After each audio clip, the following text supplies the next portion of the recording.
دجال بو نبي وشيغay inuu imanaya aakhir zamaanka maanta zamankan maanta ka warrama saxaabada rasuulka ridwaanullaahi calayhim ajmaciin axaadiista dajjal ku saabsan markuu nabigu uga warramayo waxay yiraahdeen waxaan moodi jirnay sida uu hadalka nabigu qulubtooda u saameeyay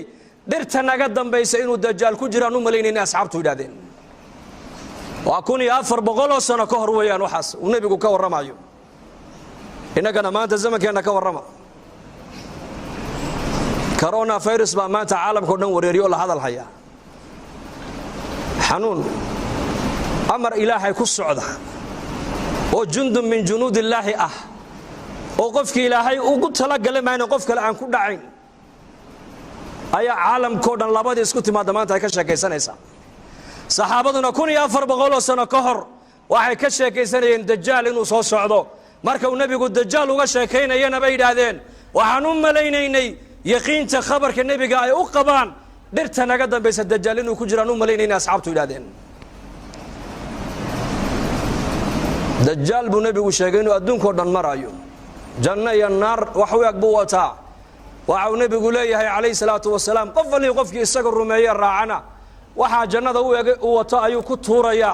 dad alliye dadkii isaga inkiray yiraahdo rabbi ma tahide kaafir dajjal ayaa tahayna naartu ku tuuraya markaa buu nabigu leeyahay calayhi salaatu wasalaam tobanka aayadooda suuratul kahf ninka akhrista maalintii ilaahay fitnada dajjal waa ka badbaadiyaa buu rasuulku yidhi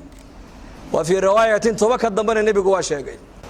waxa kaloo nabigeenu sheegay calayhi salaatu wasalaam dajjal inuu adduunka dhan uu saameeyo uu galaya